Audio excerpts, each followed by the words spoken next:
We know this because we feel that the tension is released when we land on D. Hi and welcome back to Play. Has this ever happened to you?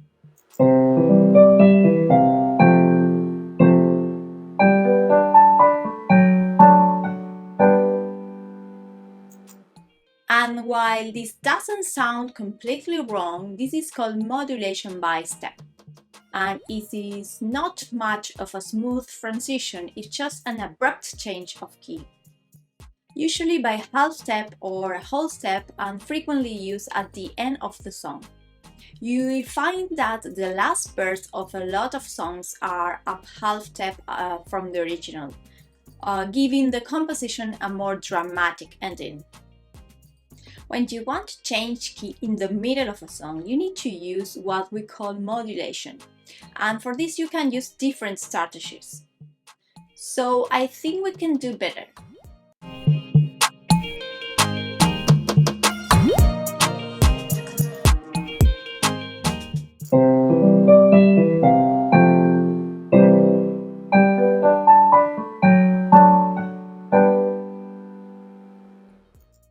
Oh, perfection.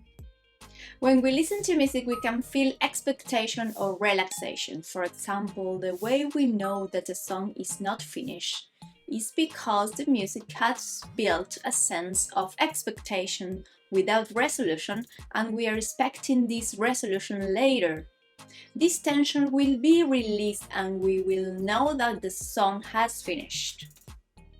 As musicians, we need to understand that we can create a whole experience for the audience and manipulate the musical parameters to create tension or rest as we please. In harmony, we can build tension playing far away from the key main chord, and we can also release tension going back to the chord 1, also called tonal center. We have a whole video about harmonic movement and tension if you want to know more about this concept. So when we start playing in a certain key, we will create this illusion of movement towards the key's main chord. And because the audience is being hooked with the key that is being played, if we want to change it smoothly, for example in the chorus, we will need to modulate. What we do when we modulate is to distract the audience, to make them forget about the tension that we're feeling towards the main chord or tonal center of the original key. And while they are distracted, we will shift the tension to a new key. The most easy way to accomplish a smooth transition between keys is using a pivot chord or a common chord modulation. And this is even easier than it sounds. To modulate using a pivot chord, you need to use a closely related key. Two keys are considered to be closely related or not by the number of flats and sharps they have in common.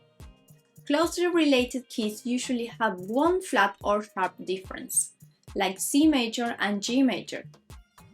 When we use a pivot chord or a common chord modulation, we will move from the original key to the destination key, usually a close related key, using a chord that both keys share.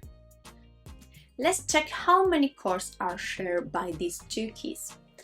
You can choose from the common chords and select any of them as your pivot chord.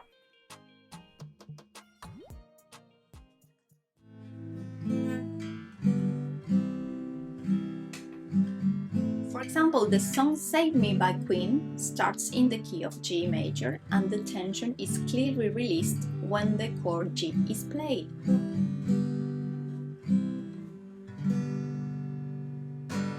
When we move towards the chorus, the G chord is used as pivot, and colorful chords distract your attention to end up in D major.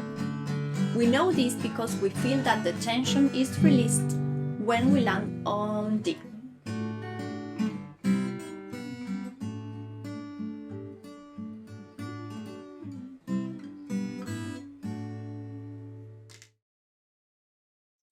Using the pivot chord strategy, you will accomplish a smooth transition in a very easy way, and it may even take the listener a few moments to understand the tonal center has changed. There are several strategies you can use to modulate, but I thought that fitting all in one video was too much, so we will continue with this topic next week. Thanks for watching till the end, and I hope this info has been useful. Let me know if you have any questions in the comments. Bye! I promise it's easy. I promise you. Do I need to sound British? Of course. I can't sound British. Flute the carrot, flute the carrot. In harmony, we can build tension playing far away from the key main chord, and we can also release station, release station.